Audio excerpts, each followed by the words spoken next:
మన తెల్లగాయలో పని మూసుకొని వాళ్ళు చూడు లోపల ఎవడు ఉన్నాడు కట్ చేయలే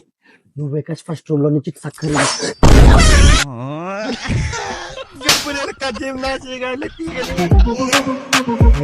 కూర్చున్నారు సన్మర్సంగా సప్లి వాళ్ళు లేస్తారు పిల్లలు ఎక్కడ నువ్వు అరచు ఇలా అట్టరాలి పిల్లర్సేది నన్ను అర్థం ఏ పాపం చేసిన దొరికిట్లే నాకు మీరు తలకాయ తిని పెడతారు ఎవరినో కొడుతున్నాడు సౌండ్ వస్తుంది అవునా ఈ బాన్ నా కొడుకేనమ్మా కొత్త నుంచి కొట్టులు కొడతాడు పెండ్లాన్ని అనుమానం నా కొడుకు అవుమో ఎవరు ఆడపిల్ల అయినా ఒకటి నువ్వు అన్ని అడిపిఫో నువ్వు జర్లే ఆడపిల్ల ఆట నా కొడుకు కదలే రోజు నువ్వే ఇంటికి వచ్చింది దొరికిండు లంచ కొడుకు